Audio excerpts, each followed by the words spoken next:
Oi gente, sejam muito bem-vindos a mais um vídeo aqui no canal. Eu confesso que eu fiquei pensando como começar esse vídeo e sendo muito sincera, gente, esse texto está sendo bastante difícil para mim de gravar, de falar a respeito dele para vocês.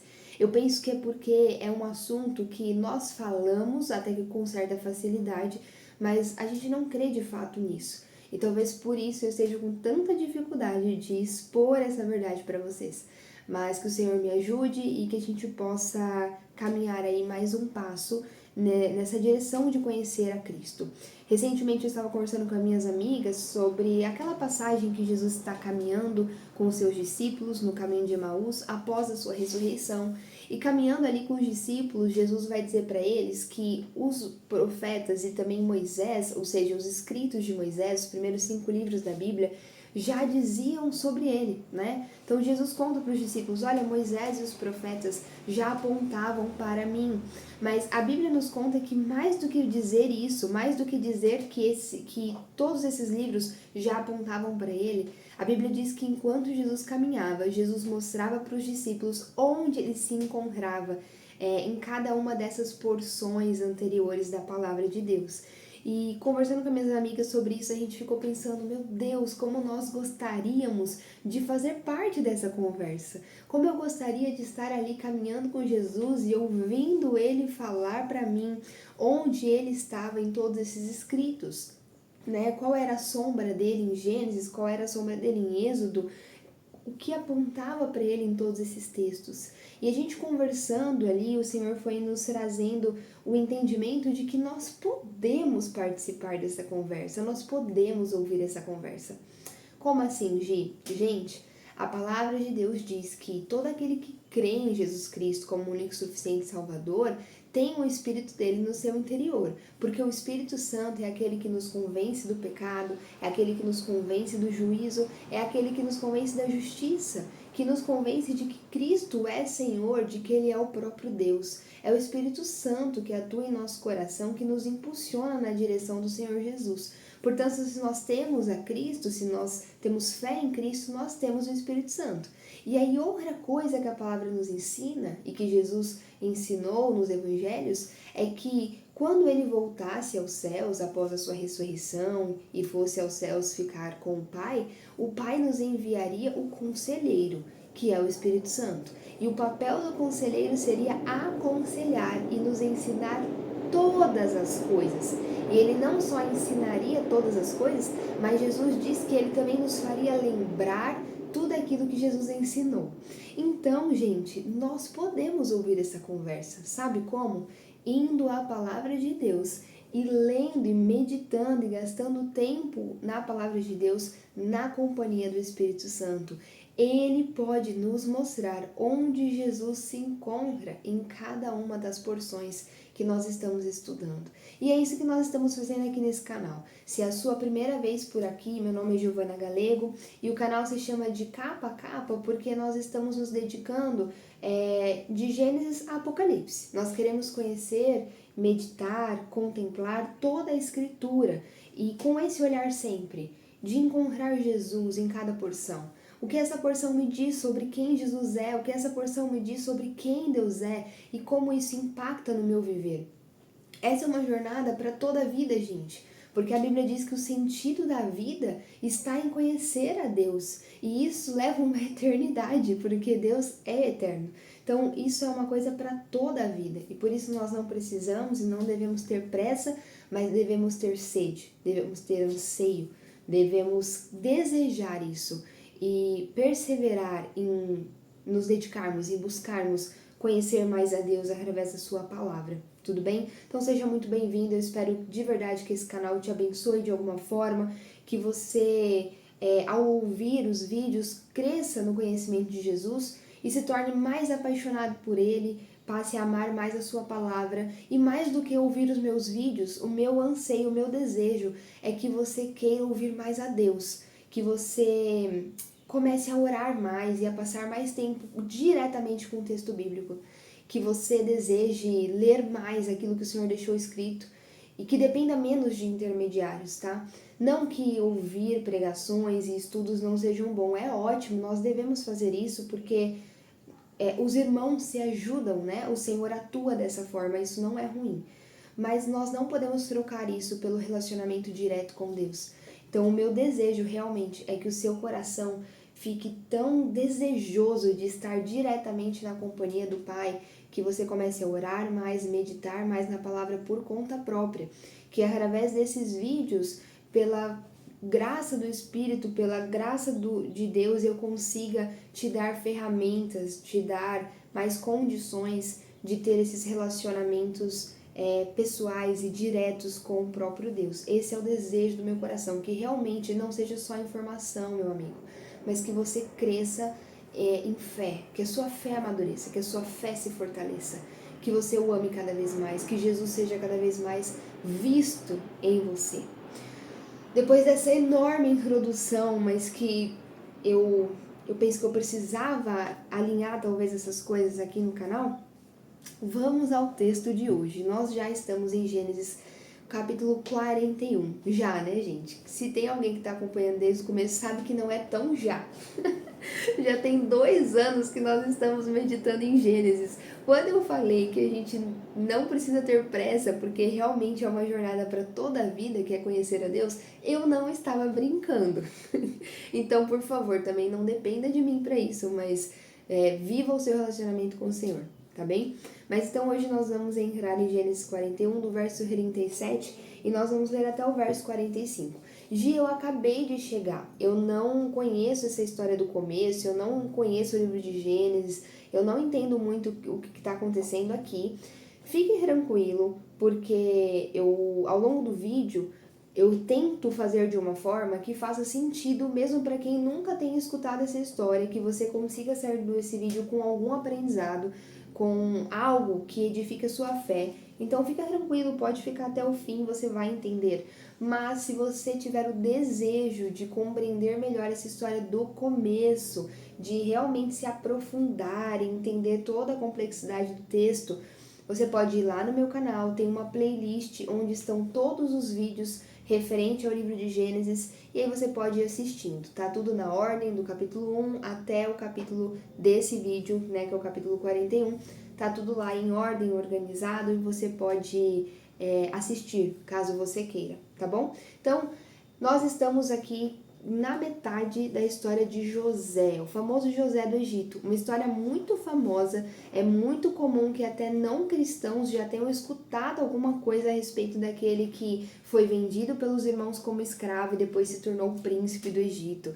Existe filme, existe muita coisa, né? Não sei se tem série, mas eu lembro que na minha infância tinha um filme bem famosinho sobre, então José é realmente um personagem bem famoso, então você sabe o principal, né? Ele foi vendido pelos irmãos como escravo, se tornou um escravo no Egito. Em algum momento na sua vida houve uma grande virada, que é quando ele se torna muito grande em autoridade dentro do Egito. E o texto de hoje fala justamente sobre essa grande virada na vida de José. Então vamos ao texto. O plano pareceu bom ao faraó e a todos os seus conselheiros. Gi, que plano é esse? Pera, eu caí de paraquedas, eu não tô entendendo nada. Gente, depois que José foi vendido como escravo pelos próprios irmãos que tinham inveja dele, porque ele era muito amado pelo seu pai, e o seu pai Jacó não era um homem tão sábio assim, acabava tratando ele com bastante diferença, reconheceu ele como o filho mais velho, mesmo ele não sendo realmente o filho mais velho. Isso gerou muita inveja no meio dos irmãos, e os irmãos, com muito ódio, motivados por essa inveja, vendem o próprio irmão para uma caravana que estava passando. E José, aos 17 anos, ainda um garoto, vai ser vendido como escravo no Egito. E aí eu quero que vocês coloquem no lugar desse garoto. Ele tem 17 anos, ele está chegando numa terra estrangeira, ele não fala o idioma desse povo. Então ele não consegue entender muito bem o que esse povo está falando, ele não consegue expressar o que ele sente, ele não consegue explicar a situação dele, ele não consegue dizer de quem ele é filho, porque ele era filho de Jacó. E caso você não saiba, Jacó era um líder nômade importante na região, porque ele era rico, ele tinha uma certa influência por causa da sua riqueza. Ele não era uma pessoa sozinha na vida, sabe? Ele não era um servo de alguém, ele era o filho de um líder nômade que tinha certa riqueza. Claro, não se comparava à nação do Egito, mas era um homem importante na região de Canaã. Só que José agora está no Egito, sendo vendido como um escravo, ele não consegue se comunicar, ele não consegue explicar a situação dele, ele não consegue dizer quem é o pai dele, as pessoas não o entendem, ele não entende as pessoas, ele não sabe o que vai acontecer com ele. Imagina as pessoas vindo para comprá-lo, né, examinando ele, vendo se valeria a pena tê-lo como escravo, e elas conversando com o comerciante, falando sobre ele, e ele pensando, meu Deus, será que eles estão fazendo planos de como eles vão tirar a minha vida, de como eles vão me torturar, de como eles vão me deixar passar fome? Enfim, ele estava, em tese, humanamente falando, nas mãos daquelas pessoas que não entendiam o idioma dele, que não serviam ao Deus dele, que tinham outros costumes. E aí eu quero te transportar para essa época, uma época em que as pessoas adoravam a falsos deuses, que tinham as suas próprias imagens, estatuetas, e que também tinham os seus próprios critérios de adoração. E um desses critérios era oferecer filhos como sacrifício, realmente seres humanos, ou oferecer alimento, ou rituais dos mais estranhos possíveis, que envolviam inclusive relações sexuais. José vivia em Canaã, ele sabia que esse tipo de coisa acontecia, os povos pagãos ao redor tinham essas práticas. Então imagina a cabeça de José, meu Deus do céu. E se essa pessoa tá aqui querendo me comprar para usar num sacrifício ou para me envolver em alguma coisa que é contra o coração do meu Deus, eu vou ter que violar a minha fé, e o que vai acontecer? Será que eu vou me manter vivo? Será que algum dia eu vou conseguir ver meu pai novamente? Imagina a cabeça desse garoto de 17 anos. Então ele é comprado por um homem chamado Potifar, que era um cara muito importante no Egito. Ele era o oficial da guarda, responsável pelos prisioneiros do faraó. E ele vai então se tornar escravo desse homem. E aí nós temos vídeo falando sobre isso, quando José se torna um servo muito importante na casa de Potifar. E aí fica muito evidente de que, humanamente falando, parece que José estava nas mãos daqueles homens, mas na verdade José estava nas mãos de Deus. E por conta disso, ele vai ter muito êxito no trabalho dele na casa de Faraó. Mas ele vai passar por uma situação difícil com a esposa de Faraó, ela vai mentir a respeito dele, falando que ele estava tentando agarrar ela, desrespeitando ela, quando na verdade ela estava tentando ter alguma coisa com ele. Mas é claro que ele era só um escravo, ainda que ele fosse o líder dos escravos, ele era só um escravo. E Potifar, portanto, não vai ouvir o que José tinha a dizer, mas vai acreditar na sua esposa e vai lançar José na prisão. E a gente sabe que José passa pelo menos 2 anos na prisão. E agora ele é ainda era um jovem, a gente não sabe exatamente quanto tempo foi que ele ficou na casa de Potifar para então ir para a prisão, mas ele ainda estava ali, né, antes dos 30, porque a gente vai ver que no próximo vídeo José está com 30 anos. Então, antes dos 30 ele estava na prisão, pensando, será que eu volto para casa do meu pai em algum momento da minha vida? Será que eu vou morrer aqui nessa prisão? Longe da minha família, ninguém sabe o que aconteceu comigo. E ali na prisão, naquela situação suja, porque, gente, as prisões ali naquele tempo eram nas casas, né? Então era na casa de Potifar, mas não deixava de ser algo sujo, na verdade, muito pior do que é hoje, penso eu. Enfim, então ele tá naquela situação extremamente difícil, pensando até quando ele vai sobreviver naquele lugar. Mas no vídeo sobre a prisão, nós também vimos que a mão de Deus estava ali, Deus estava cuidando de José, e até mesmo na prisão José prospera e ele começa a servir a prisão. Ele começa a ter uma postura muito diferente de um simples prisioneiro. E ali ele vai conhecer 2 prisioneiros que tinham muita influência na corte, o copeiro e o padeiro. E eles vão ter sonhos perturbadores, e José vai ser esse homem cheio de compaixão que vai tentar ajudar esses homens que tiveram sonhos perturbadores, porque ele tinha Deus, e Deus era aquele que poderia dar alguma interpretação que valia a pena. E aí, através disso, José vai conseguir interpretar os sonhos desses homens. E o sonho do copeiro era um sonho vantajoso, né? Era um sonho bom, em que ele seria restituído à corte, então ele ia ser livre, ele não ia continuar preso, e ele também não ia receber a sentença de morte, mas ele ia voltar a servir o faraó. E aí José, usando da sua sabedoria, ele se apoia nisso, e ele pede para o copeiro lembrar dele e falar dele para Faraó, para quem sabe ele conseguisse sair da prisão e voltar para a casa do seu pai. Mas aí, se você está acompanhando a série, você sabe que o copeiro não vai se lembrar de José. E José vai ficar mais 2 anos ali na prisão.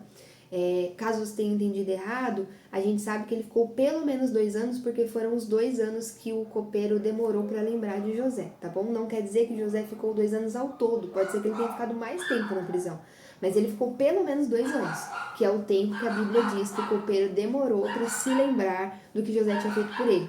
E aí, no tempo oportuno, né, quando Deus abre as comportas dos céus, existe um tempo certo, gente, para todas as coisas. No tempo certo, Deus vai dar a Faraó um sonho, e esse sonho também vai perturbar o Faraó. E ninguém da corte vai conseguir interpretar esse sonho, porque era um sonho que vinha da parte de Deus.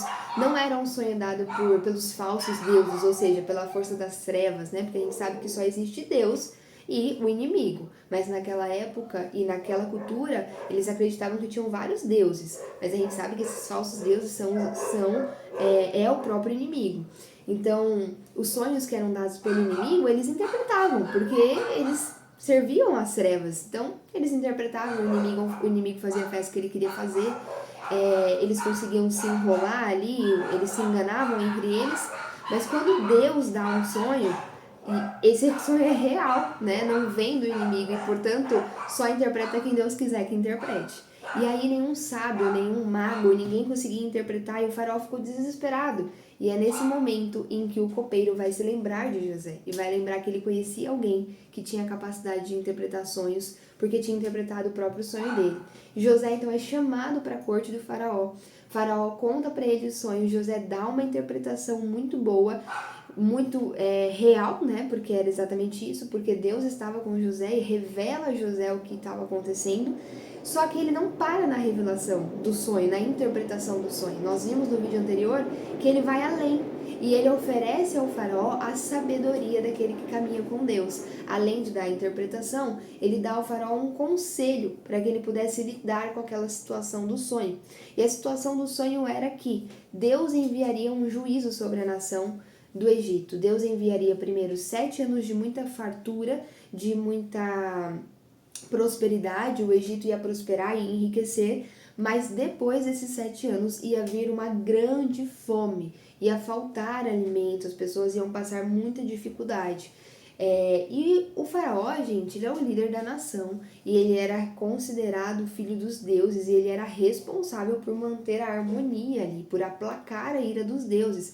Então, quando José fala para ele, olha, faraó, vão vir 7 anos de muita fome sobre a nação. Isso ligou um alerta no faraó, eu preciso fazer algo, eu preciso cuidar da nação, eu preciso garantir que a gente vai ter comida, de que a nação vai sobreviver, de que eu vou sobreviver. E nesse momento José vem com o seu conselho, cheio da sabedoria dos céus, e ele fala para Faraó, olha, escolha um homem sábio, um homem que tem certa sabedoria e que esse homem possa percorrer toda a nação do Egito e guardar, acho que é 1/5, se eu não me engano, guardar 1/5 de tudo aquilo que está sendo produzido, então todo trigo, todo alimento que está sendo produzido, que esse homem sábio possa guardar 1/5 para que aproveitar bem os 7 anos de prosperidade, já que a prosperidade vai produzir mais que o comum. Então, que esse homem possa aproveitar esse tempo de abundância para guardar uma parcela, para que quando vier a fome, a nação tenha onde recorrer, a nação tenha estoque para sobreviver durante os 7 anos de fome. Eu explico isso bem detalhadamente no último vídeo. E aí, com o conselho sábio de José, a mente do faraó se abre e aí a gente chega no verso 37. O plano pareceu bom ao faraó e a todos os seus conselheiros. Então, quando eles ouvem o plano de José, eles realmente reconhecem que havia sabedoria naquela fala e que aquele plano era muito bom. Verso 38. Por isso o faraó lhes perguntou. Então perguntou ali para os seus conselheiros, tá? O faraó, gente, era rodeado de conselheiros, de pessoas consideradas sábias, cheias de conhecimento, que poderiam dar bons conselhos a ele, uma boa orientação. Então ele olha ali para esses homens que são os mais cultos da sociedade, os que têm mais informação, os que têm mais conhecimento. A gente está falando de uma elite na época, não só em termos de recursos, né, de ter recursos, de ter influência, mas uma elite também no sentido de deter um conhecimento que não era qualquer um que detinha. Era um povo distinto, um povo diferenciado intelectualmente também. Ele olha para esse grupo diferenciado e diz assim: será que vamos achar alguém como este homem, em quem está o Espírito Divino? Então, olha só, gente, Faraó, e aí vamos entender uma coisa.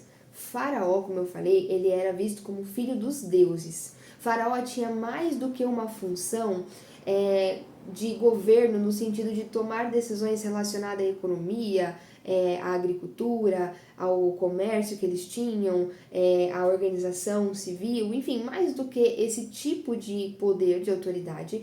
O principal papel do faraó era espiritual, ele tinha a ver com religião. O faraó era aquele que aplacava a ira dos deuses porque ele era visto como um filho dos deuses. Então ele era o intermediário entre o povo e os deuses que eles acreditavam.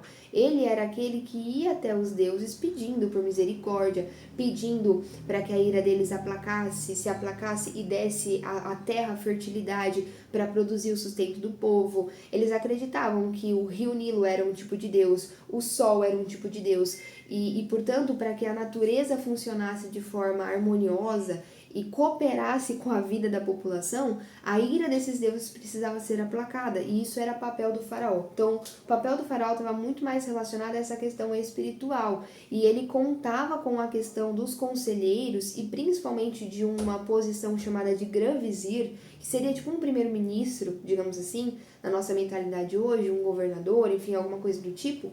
Ele contava com esse homem, esse papel, né, para tomar decisões práticas, decisões que envolvia a economia, que envolvia mais esse aspecto mais prático da vida do governo ali, da nação, né, do liderar uma nação. Então, pensa que o Filho dos Deuses está olhando para o grupo mais seleto do Egito, aqueles que são considerados os mais sábios, os mais inteligentes, que detêm as maiores informações. Ele está olhando para essa galera.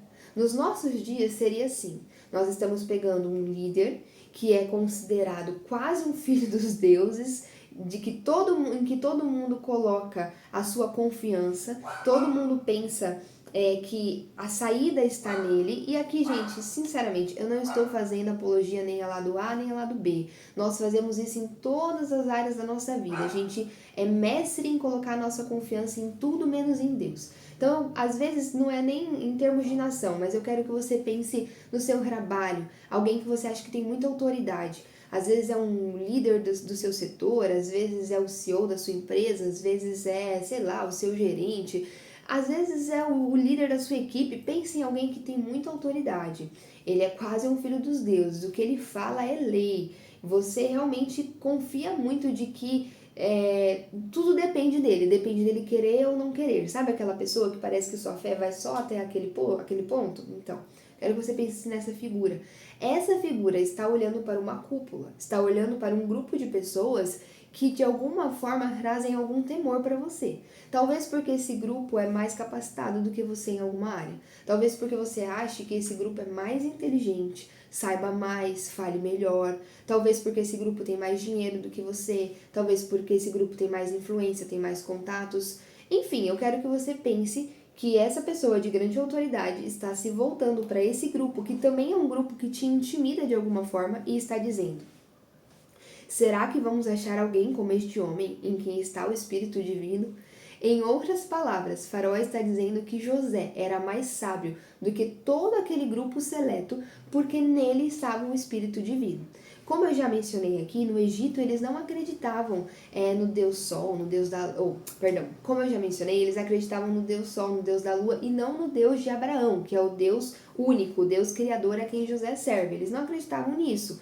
Eles tinham outros deuses, mas por ter uma mente politeísta, ou seja, uma mente que adora muitos deuses, eles reconheciam outros deuses, no sentido de que aquela nação adora o Deus X. Eles não reconheciam que o Deus de José era o único, né? Que essa era a verdade. Mas eles reconheciam deuses de outras nações. Então, quando ele diz que em José está o Espírito Divino, não é que ele está se rendendo a Deus, não é isso. Mas ele está olhando para José e está reconhecendo que o Deus a quem José serve estava com ele. Ele estava reconhecendo que isso era muito claro, que José estava, que em José estava o Deus a quem ele servia, que a influência do Deus de José era realmente tangível na vida de José. Talvez ele visse em José alguém como ele, sabe? Tipo, olha, eu sou o filho dos deuses, eu tenho relação com os meus deuses, mas parece que esse José aí também tem uma intimidade com o Deus dele.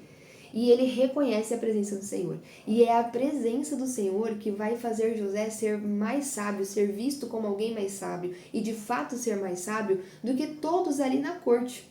Então aqui vai a primeira lição, gente. O que há de bom em nós é Deus, não somos nós. De fato, nós não somos inteligentes o bastante. De fato, nós não somos capazes o suficiente, nenhum ser humano. Nós, na prática, a gente não sabe de nada. A gente faz afirmações categóricas sobre tantas coisas e passa instantes e a gente só percebe o quanto a gente realmente não sabia de nada e devia ter se calado. Nós realmente não sabemos nada, gente. Mas se nós temos a Cristo, então nós temos muita coisa. E é por causa dele que a nossa sabedoria pode ser evidenciada em contextos em que parece que vai totalmente contra isso. Não porque nós somos bons, mas porque em nós está o Espírito Divino. Eu não sei se você sabe, mas eu já mencionei isso aqui no vídeo no começo. Se você crê em Jesus Cristo, o Espírito Santo, que é o Espírito de Deus, é o Espírito de Cristo, aquele que fez Cristo ressuscitar. Esse Espírito que fez Cristo ressuscitar, ele mora dentro do seu coração. Ele habita em você. E isso deveria mudar a forma como a gente vive. Porque nós estamos dizendo que Deus mora dentro da gente. Então, certas coisas não deveriam ser mais aceitáveis no nosso modo de vida, na forma como a gente interpreta as coisas. Deveria ser simplesmente inadmissível a gente estar diante de uma reunião na nossa empresa, olhar para um homem que tem muita autoridade, mas que está fazendo um monte de coisa errada, que está trazendo prejuízo para as pessoas, que está ferindo o coração de Deus, que está, sabe, fazendo coisas erradas, e a gente olhar para ele e simplesmente não ter esperança, e simplesmente achar que a nossa fé se restringe a ele. Não, gente, em nós está o Espírito Divino, e diante daquilo que é mal, diante daquilo que é contrário a Deus, nós não deveríamos temer. Ao contrário, nós deveríamos nos posicionar. Verso 39. Disse, pois, o faraó a José: uma vez que Deus lhe revelou todas essas coisas, não há ninguém tão criterioso e sábio como você. Então o faraó reconhece que não tinha outra pessoa mais apta para ocupar aquela posição, a não ser o próprio José. Por causa de José, não. Uma vez que Deus lhe revelou todas essas coisas, mas porque Deus estava em José. Saiba disso, gente. O que tem de bom na gente não somos nós, mas é o Deus que habita em nós, e é por ele que nós nos movemos. E esse entendimento traz muito mais temor no nosso agir, no nosso pensar, nas posições em que ocupamos. Verso 40. Você terá o comando de meu palácio, e todo o meu povo se sujeitará às suas ordens. Somente em relação ao seu trono serei maior, somente em relação ao trono serei maior que você.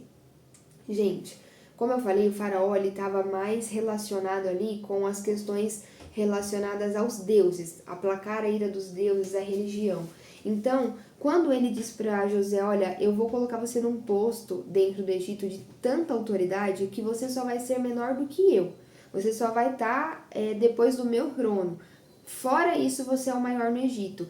Por que que José não poderia estar acima de Faraó? Porque Faraó era o filho dos deuses na crença deles. Então o Faraó, ele era alguém de uma esfera diferente. Ele cuidava de assuntos religiosos. Ele era aquele que aplacava a ira dos deuses e, portanto, como filho dos próprios deuses, José não poderia estar antes dele, no entendimento deles. Mas fora isso, gente, José estava acima de todo mundo. Sabendo que Faraó adorava deuses falsos, que eram a força das trevas, sabendo que nosso Deus é muito superior do que o inimigo, que é muito maior aquilo que está em nós do que aquilo que está no mundo, então, na prática, José era o maior em poder sobre a terra do Egito. Ele estava acima de todos porque Deus estava nele, e estava nele de tal modo que o pagão, aquele que não acreditava nesse Deus, foi movido por Deus para dar a José toda a autoridade em uma terra estrangeira. Verso 41. E o faraó prosseguiu: entrego a você agora o comando de toda a terra do Egito. Gente, o faraó está entregando a José toda a autoridade na terra do Egito, uma terra estrangeira. E nos próximos versículos nós vamos ver que Faraó vai tomar atitudes, vai tomar decisões para evidenciar essa autoridade que José estava recebendo diante de toda a nação, para que toda a nação reconhecesse essa autoridade que estava diante de José e dessa forma José pudesse operar. Esse texto precisa trazer ao nosso coração a memória de que toda autoridade foi dada a um, e esse um se chama Jesus Cristo. Eu não sei se você se lembra desse texto, mas a palavra diz que Deus, o Criador dos céus e da terra, deu a Cristo toda a autoridade. Cristo morreu na cruz do Calvário e ao ressuscitar foi entregue a ele toda a autoridade nos céus e na terra. Lá em Mateus 28, quando Jesus fala sobre a grande comissão, gente, eu não sei se você já prestou atenção nesse texto, mas tem coisas que parece que fogem, né? Quando a gente lê a Bíblia, parece que foge, mas no tempo oportuno, o Senhor nos leva ao texto e abre o nosso entendimento. Antes de Jesus falar para eles irem, anunciarem e pregarem o Evangelho, fazerem discípulos, e batizando-os e ensinando-os. Antes de falar isso, Jesus disse: foi-me dada toda a autoridade nos céus e na terra. E eu acho que a gente não compreende o que isso significa. A gente não entende o que é isso, gente. E isso me dói, porque a gente coloca Jesus numa caixinha tão pequena. A gente olha para Jesus e a gente não crê que ele é Deus. A gente não crê que ele detém toda a autoridade nos céus e na terra. A gente acha que Jesus é um homem aperfeiçoado. A gente acha que Jesus é um ser humano que conseguiu chegar no maior nível moral, conseguiu ser um homem elevado que marcou a história, mas a gente não crê que ele é o próprio Deus. A gente não entende o que é ter autoridade sobre os céus e a terra. E prova disso é que em pequenas circunstâncias, pequenas situações, a gente não tem esperança. A gente simplesmente acha que não tem saída. A gente simplesmente não crê. A gente limita o nosso Deus como se ele estivesse submetido à sua criação, como se ele fosse inferior àquilo que ele fez. Ele é o Criador. Gente, se Deus criou os céus e a terra, e Jesus é o próprio Deus, e Deus deu a Jesus toda a autoridade dos céus e na terra, ele é aquele que ordena e milagres acontecem. Ele é aquele que dá ordem para as muitas águas. Ele é aquele que dá ordem para o trovão cessar, para a tempestade parar e a tempestade para. Ele é aquele que literalmente, eu não estou falando metaforicamente aqui, gente. Eu estou falando que ele é aquele que ele pode dar ordem à sua criação, à natureza, isso aqui, e simplesmente isso obedece, isso aqui obedece. Ele pode, porque foi ele que criou, porque foi ele que fez. Ele tem toda a autoridade e a gente não entende, eu não consigo nem explicar direito o que é isso. Mas, gente, ele tem toda a autoridade. A gente fala sobre novos céus e nova terra e parece que a gente não consegue acreditar que Deus é capaz de construir um novo céu e uma nova terra. Parece que Deus não é capaz de fazer esse mundo de novo, de tirar daqui tudo que existe de mal e fazer uma nova criação perfeita como Ele sempre almejou para viver conosco, porque esse é o desejo do coração de Deus, desde o início de toda a história, habitar em meio ao seu povo. A gente não acredita que Ele é capaz de fazer isso, porque no fundo a gente não acredita que foi Deus que criou os céus e a terra. E é por isso que nada tira da minha cabeça que compreender Gênesis 1 de verdade, com profundidade, voltar e voltar nesse texto quantas vezes forem necessárias, Compreender Gênesis 1 de verdade faz toda a diferença na forma como você olha para Deus, na forma como você interpreta o texto sagrado, faz diferença em tudo, porque se você não crê que Deus é criador, se você não crê que foi Deus que criou céus e terra e criou com o poder da sua palavra e que criou em 6 dias do jeito como a palavra diz que ele fez, você não crê num Deus real. O seu Deus está limitado à sua mente e ao seu entendimento. E isso é um problema. Porque quando estiver diante de você uma pessoa que você acha que é melhor, que tem mais autoridade, que tem mais influência, que talvez tenha de fato mais conhecimento, talvez uma posição acadêmica melhor, um intelecto mais desenvolvido, quando você estiver diante dela, a sua fé é limitada a ela. A sua ação paralisa, porque o seu Deus é um Deus limitado, o seu Deus cabe dentro da sua cabeça, você pensa que o seu Deus é você aperfeiçoado, é um ser humano aperfeiçoado, então realmente a sua fé se limita a isso. Você não consegue ter fé de que Deus pode curar quando Ele quiser curar, e aqui eu não tô falando, gente, eu não tô querendo fazer apologia a uma fé arrogante em que Deus tem que fazer o que eu quero, já que Ele tem todo o poder nos céus e na terra, Ele tem que fazer o que eu quero, e se eu quero Ele vai fazer. Não é isso que eu tô falando. Deus vai fazer só o que é da vontade dele. Mas se é da vontade dele, ele vai fazer. E a gente não devia duvidar, mas a gente duvida. A gente não acredita que ele tem toda a autoridade nos céus e na terra. E aí quando a gente está diante de uma situação que parece muito maior do que a gente, mesmo Deus tendo dito para fazer, mesmo Deus tendo dito para ir, mesmo Deus tendo dito para falar, a gente fica com medo, a gente se acovarda, porque no fundo a gente serve um Deus que não é o Deus real, mas é um Deus muito pequeno. É um Deus muito limitado.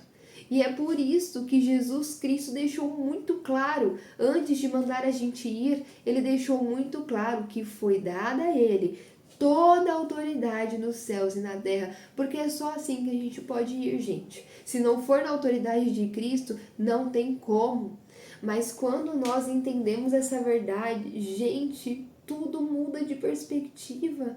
A gente começa a ter um espírito de ousadia, que tem a coragem de falar do Evangelho de Cristo para aquela pessoa que você tem tanto medo de falar e você tem medo de ser rejeitado por ela, você tem medo dela confrontar o que você está falando, você tem medo dela simplesmente sair andando e não te ouvir, você tem medo dela refutar e você não conseguir responder. Por quê? Porque você não crê que o seu Deus tem toda a autoridade nos céus e na terra. E se aquela pessoa pertence a ele, se ele deseja alcançá-la, ele vai alcançar. Pode ser o mais intelectual, pode ser o com a maior posição acadêmica que seja. A palavra diz que toda sabedoria humana é loucura para Deus. E não estou falando aqui contra o conhecimento, porque o conhecimento, a sabedoria, o entendimento, os estudos, isso é um dom de Deus. Deus fala de sabedoria a palavra toda. O problema é aquela sabedoria que não provém do temor do Senhor. É aquela sabedoria arrogante, é aquele conhecimento que descarta Deus. Essa sabedoria é loucura para Deus, porque ela é falsa. Então, gente, se pode ser a pessoa mais inteligente do mundo, se falta Deus para ela, falta tudo. Pode ser a pessoa mais moralmente aprovada. Sabe aquela pessoa que você olha e você fala assim, ai, fulano é tão bom, só falta ter Jesus. Não só falta, falta tudo. Quando a gente entende isso, as coisas mudam de perspectiva. E quando a gente entende e crê que Jesus tem toda a autoridade nos céus e na terra, a nossa postura muda completamente. Porque a gente começa a ter mais temor, tremor, mais zelo pela palavra, mais ímpeto para anunciar a verdade, porque nós realmente cremos que Ele é Senhor sobre toda a terra. Mas quando a gente não crê nisso, então a gente olha para o cenário político e a gente fica totalmente sem esperança. A gente fica com medo, o nosso coração fica perturbado, a paz deixa de existir na nossa vida. A gente olha para a economia e a gente fica desesperado e isso consome os nossos pensamentos e consome a nossa noite. A gente não dorme direito porque vai nos faltar o pão. Afinal de contas, nós estamos em crise. Gente, aí vem aquela pessoa piedosa e fala, você tem que orar, você tem que crer, você tem que confiar, Deus é o seu provedor, busque primeiro o reino dos céus e as demais coisas lhe serão acrescentadas. E aí por fora a gente tá assim, amém, irmão, é verdade, mas por dentro a gente tá assim, mas não é bem assim. A gente sempre coloca um mais, né? Mas não é bem assim. mas eu tenho que correr atrás, mas eu tenho que fazer, mas olha o cenário como tá, olha a economia como tá, e é verdade, mas o mundo não é ideal, as coisas não são tão simples, não são tão fáceis, e a gente começa a justificar a nossa falta de fé. Porque deixa eu te falar uma coisa, esse irmãozinho que disse isso pra você, ele tem razão. Deus é o nosso provedor, e se de fato você está fazendo aquilo que está ao seu alcance, está sendo diligente, está se dedicando, está honrando o meio que o Senhor te deu para conquistar os recursos que você precisa para sua família, meu irmão, você precisa descansar no Senhor. E se você não está descansando, se você acha que Deus não pode dar alternativas, se você acha que Deus não tem como prover você por causa das suas circunstâncias, então eu preciso te dizer que você não acredita que o seu Deus tem autoridade nos céus e na terra. Você não acredita que Jesus detém toda a autoridade. Talvez para você, Jesus ainda seja só alguém que impactou a história, só um homem que foi o maior psicólogo do mundo, só aquele que foi o maior líder de todos, só um homem aperfeiçoado, e não o próprio Deus que veio ao mundo por amor de muitos. E não o próprio Deus que se fez homem, morreu e ressuscitou, e hoje está assentado à direita do Pai e tem em suas mãos toda a autoridade nos céus e na terra. Se você ainda não entendeu o que é ter toda a autoridade, José, nesse instante, nessa história, ele é o maior em autoridade no Egito. Aquilo que ele falava, as pessoas iam ter que obedecer. Não importa se elas concordavam, se elas queriam ou não queriam. Não importa se ele vinha de outra nação, com outra cultura, com outros costumes. O que ele falasse passaria a ser lei a partir daquele momento. Nós estamos falando aqui da maior nação dessa época. O Egito era uma potência no seu período, era a maior nação, a mais importante, a mais influente, a mais rica. Se nós traçássemos um paralelo, seria como um Estados Unidos hoje, talvez, no nosso contexto. O que a gente está falando é que José se tornou um homem tão grande em autoridade como o presidente da potência do nosso tempo. É isso que está acontecendo. Só que aí, gente, José tem a sua autoridade restrita ao Egito. O presidente dos Estados Unidos pode até ter uma autoridade que extrapola os Estados Unidos, e a gente sabe que tem. Por ser uma potência, também tem autoridade sobre outras nações, sobre outros países que não os Estados Unidos apenas, né? Mas tem uma autoridade quase que global, uma coisa muito grande no pensamento humano. Mas e Jesus? Jesus tem autoridade sobre os céus e sobre a terra. Gente, Jesus não tem autoridade só sobre todos os países, como o presidente dos Estados Unidos. Jesus não tem autoridade só sobre uma nação, como José.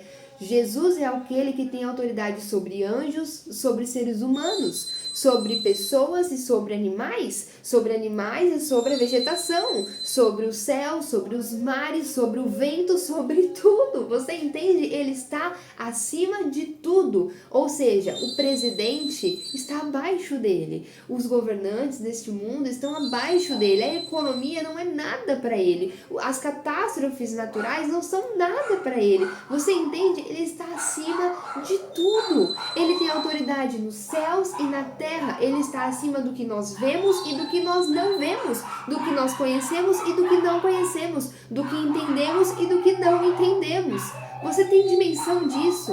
Jesus tem autoridade sobre o tempo, meu irmão. Se você luta contra o tempo, se o tempo é como um inimigo para você, o seu Deus é o criador do tempo. Não faz sentido que você enxergue no tempo um inimigo.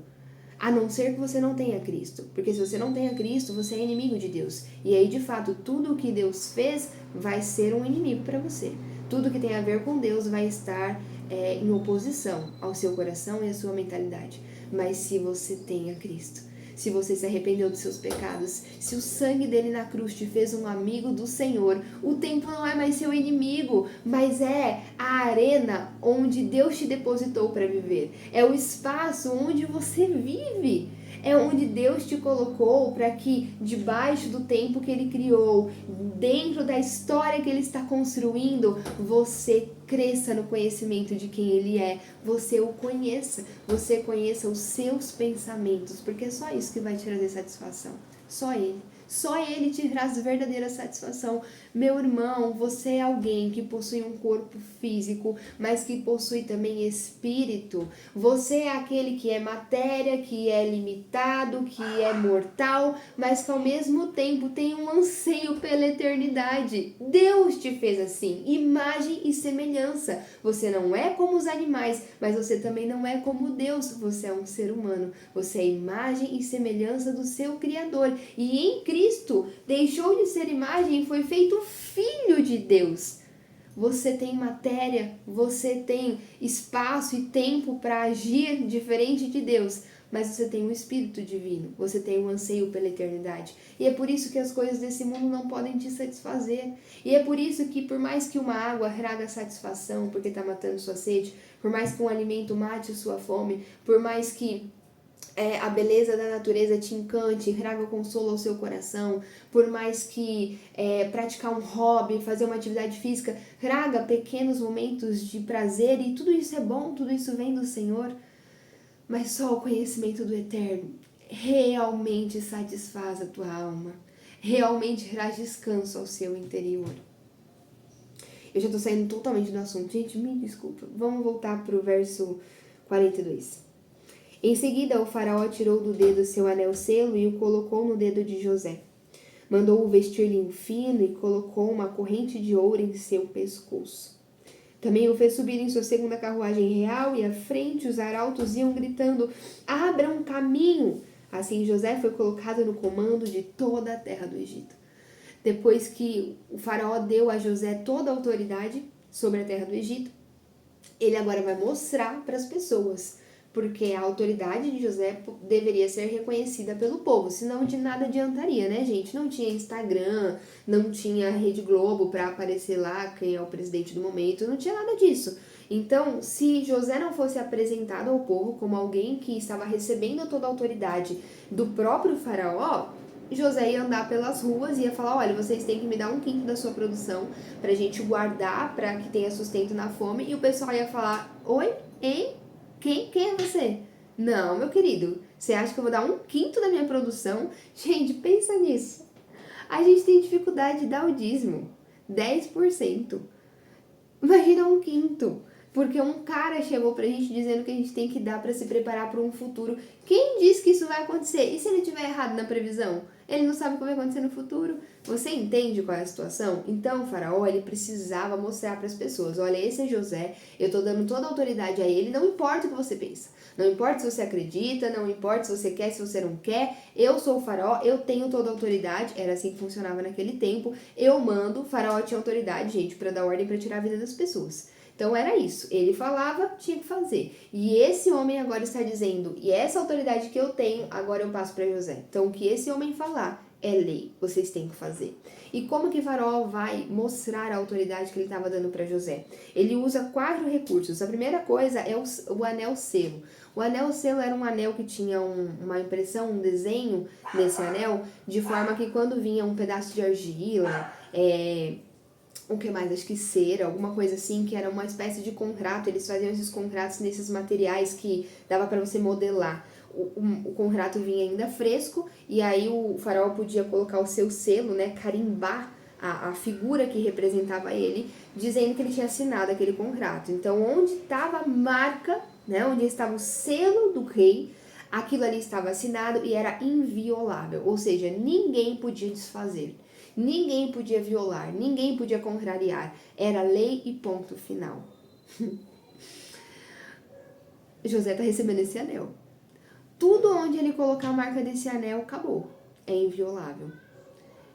Essa história nos ajuda a materializar a misericórdia de Deus tentando fazer a nossa mente tão pequena, sabe? Tão limitada, entender a autoridade de Jesus. Onde Jesus coloca o seu selo, é inviolável.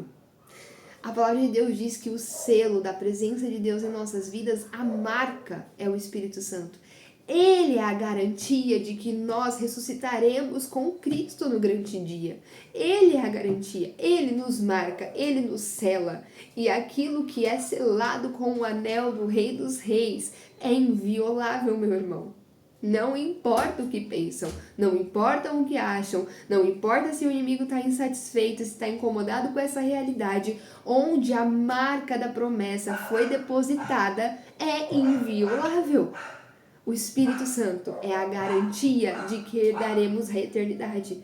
O Espírito Santo é a garantia de que no grande dia nós ressuscitaremos com Ele, porque foi pelo Espírito que Jesus foi ressuscitado após a sua morte. E esse Espírito agora habita em mim e em você. Significa que quando nós morrermos, existe algo em nós que nos trará a vida novamente, que é o Espírito Santo de Deus. Aquilo que Deus determinou, o homem não pode mudar, gente. Se o Senhor está conduzindo sua vida por um caminho, se Ele determinou algo na sua vida, isso é inviolável. É esse nível de autoridade que o nosso Deus detém. Então não importa se tem leis que são um obstáculo, se tem uma pessoa que tem certa autoridade que você está com medo, se Deus determinou, nada disso é um obstáculo. O Senhor cumpre aquilo que determina e onde Ele assina, nós não podemos desfazer. Além do anel, selo, a Bíblia diz que Faraó coloca nele uma veste de linho fino, uma espécie de um manto de linho, né? Linho era um tecido caro que representava essa nobreza, representava um grupo diferente na sociedade. Você deve se lembrar que José é acompanhado por mantos na história dele, né? Ele recebe o manto do seu pai, multicolorido, ou a capa longa, ninguém sabe exatamente o que era, se era uma capa longa ou uma capa colorida, mas uma capa distinta que evidenciava ele como o principal filho, como aquele que ia herdar tudo do seu pai. E ao ver o irmão com essa capa, os irmãos dele ficaram movidos de inveja. Então José começa sua história com essa capa que colocava ele numa posição de destaque. E por causa da sua posição de destaque, ele foi vendido como escravo. E aí na casa de Potifar ele vai receber uma nova capa de destaque que fazia ele ser o líder dos escravos. E por causa dessa capa, porque quando ele foge da esposa de Potifar, a capa fica nas mãos dela e ela vai usar isso como uma espécie de prova para incriminar José. E aí, mais uma vez, por causa da sua autoridade representada naquela capa, ele vai ser vítima de mais uma injustiça. Jesus carregou sobre ele as nossas iniquidades. E por causa disso, ele vai ser morto na cruz do Calvário. Mas ele ressuscitou, gente. E a palavra lá em Apocalipse diz que ele é como um noivo vestido de linho. Ele é exaltado, ele é elevado, ele é de outro tipo e ele voltará. Ele é evidenciado como alguém elevado pelas suas vestes puras. Vestes essa que ele compartilha conosco pelo seu sangue. Quando Deus olha para nós, ele enxerga o sangue de Cristo. Ele enxerga o seu Filho amado e não os nossos pecados. Além da veste que faz José ser reconhecido como alguém em autoridade dentro do Egito e o anel selo, ele também vai ter no seu pescoço uma corrente de ouro que demonstra esse poder, essa riqueza. E depois de estar vestido apropriadamente como alguém que tem autoridade e poder dentro do Egito, ele vai subir numa carruagem e essa carruagem vai seguir a carruagem de Faraó e eles vão percorrer a terra do Egito num grande desfile onde Faraó mostra José e aqui nós temos a imagem da exaltação. Esse líder, né, porque José se tornou um grande líder numa terra estrangeira, está sendo anunciado entre os homens do Egito como o maior em poder e autoridade sobre a terra do Egito. Imagina essa cena, José entrando nessa carruagem de ouro logo após o faraó, um hebreu. Ele tinha, gente, aqui no Brasil a gente é muito misturado, então a gente olha e a gente cada um é de um jeito, né? E eu acho isso fantástico, cada um é de um jeito. Mas o comum nas outras nações é as pessoas compartilharem muitos traços físicos. Então imagina, José um hebreu, fisicamente completamente diferente dos egípcios, e ele está ali naquela carruagem, tendo todo o destaque. Ele é totalmente diferente de todo mundo, ele é um estrangeiro, seus aspectos físicos são diferentes, sua crença é diferente, a sua linguagem é diferente. Nessa altura José já sabia falar, né, o idioma deles, mas devia falar com certo sotaque, sabe, porque ele era um estrangeiro e esse estrangeiro está na carruagem que está seguindo o faraó, e esse desfile está dizendo, olha, ele agora é o maior em autoridade, olhem para ele, o que ele disser vocês precisam fazer. E a Bíblia diz que diziam, abram caminho, porque José, o príncipe do Egito, estava passando. E gente, essa figura não é sobre nós. É muito comum que as pessoas usem esse texto para falar que Deus nos exaltará e assim por diante, mas gente, essa é uma sombra clara do nosso Senhor Jesus. Aquele que foi exaltado pelo Pai, que recebeu toda a autoridade nos céus e na terra. Só que diferente de José, Jesus, quando entrou num desfile para ser reconhecido como rei, ele fez isso pouco tempo antes de ser morto. O Rei dos Reis, Senhor dos Senhores, o próprio Deus entre os homens, foi reconhecido como autoridade pelo povo em cima de um jumentinho. Não foi em cima de uma carruagem de ouro. Mas Jesus entrou em Jerusalém montado em um jumentinho e passou por aquela cidade. E as pessoas gritavam Hosana, Hosana, e aclamavam ele como superior, como alguém que elas desejavam que o governasse.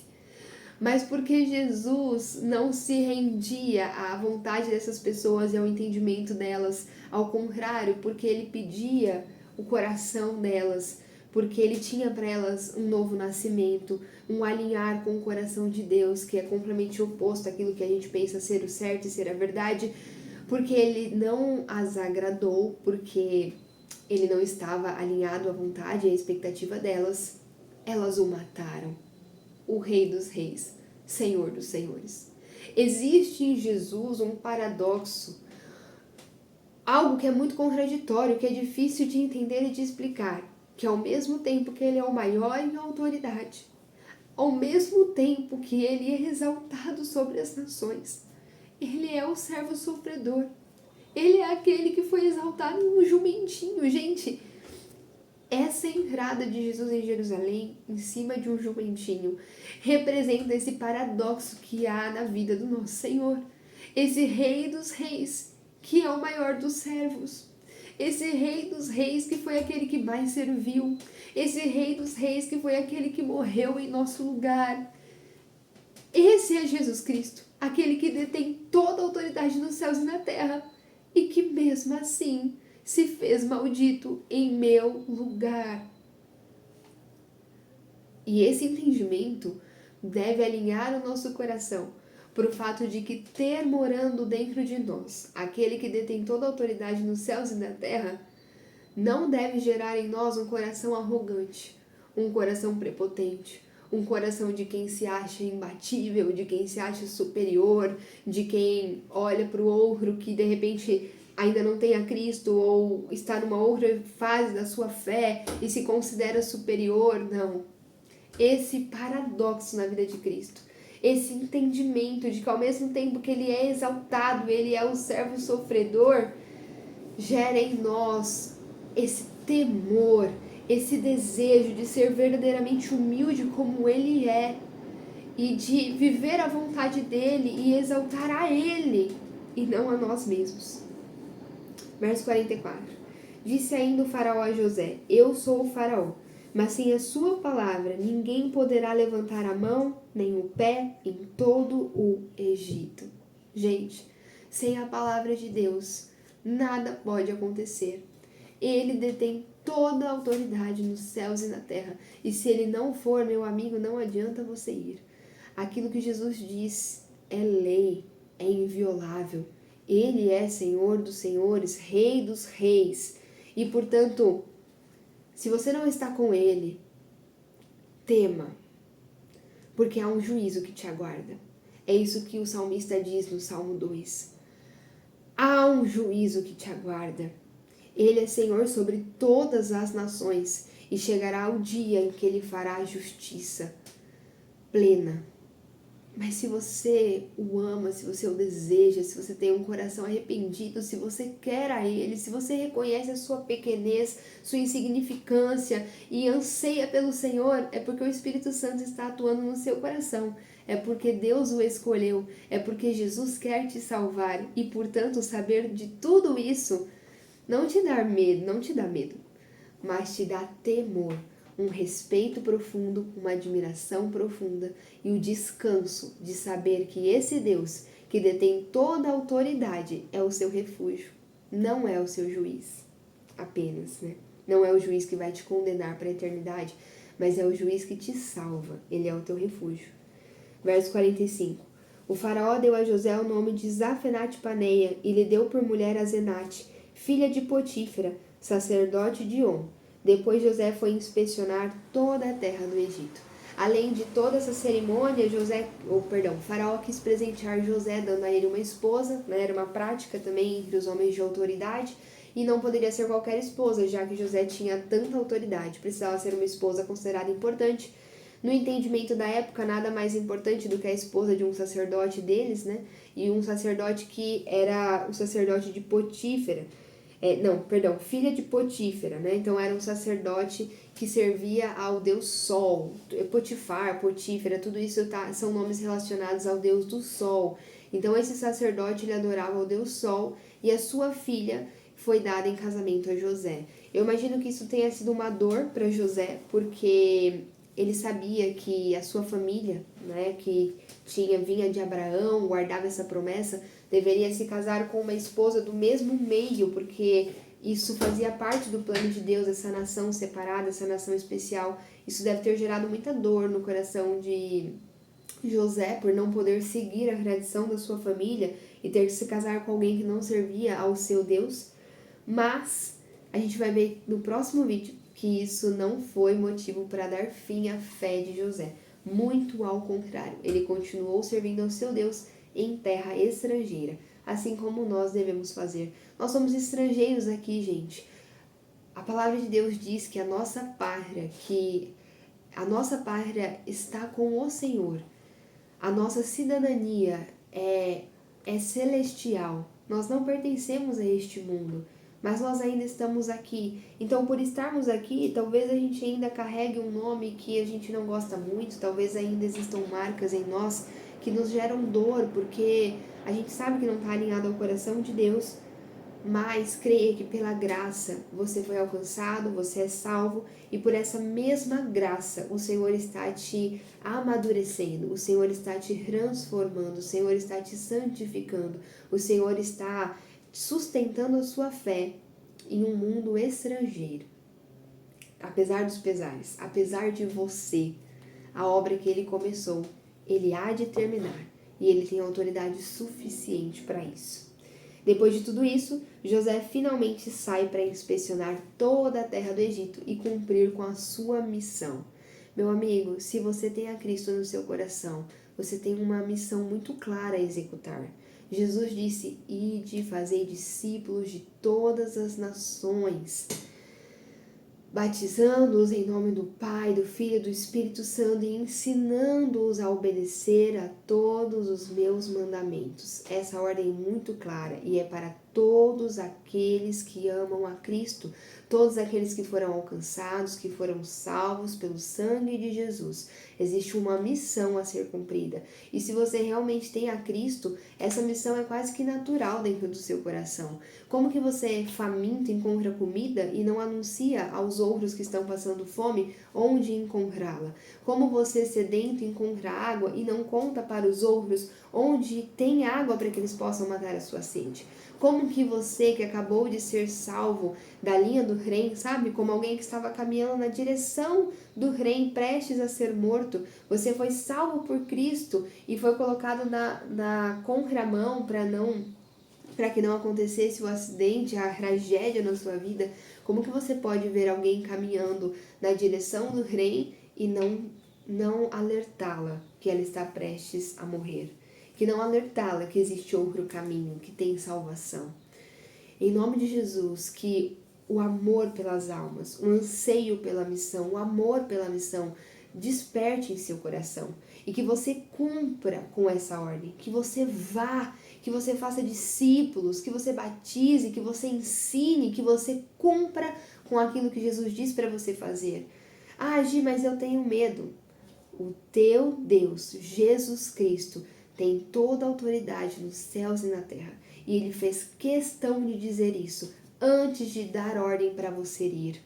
José está indo inspecionar a terra do Egito, uma terra hostil para ele que vem de uma fé do Deus de Abraão, uma terra estrangeira, uma terra onde ele foi recebido como escravo, foi escravo por muitos anos, foi mandado para a prisão, uma terra que não recebeu ele muito bem, uma terra que assusta. E agora ele precisa ir por toda a terra dando ordem para o pessoal reter 1/5 daquilo que eles produzem. Ele precisa cumprir com a sua missão nessa terra que pode assustar, mas o Espírito Divino está nele e é por isso que ele vai. O Espírito Divino está nele e é por isso que vai acontecer tudo aquilo que Deus determinou. Jesus Cristo detém toda a autoridade nos céus e na terra. E se isso não impacta o nosso modo de vida, é porque talvez a gente não creia nisso verdadeiramente. Mas se esse vídeo te incomodou, se você ficou entristecido por não crer, peça ao Senhor para crer, porque o incômodo vem de Deus e você pode pedir para Ele aumentar a sua fé. E Ele responde orações. Que Deus te abençoe. Até a próxima.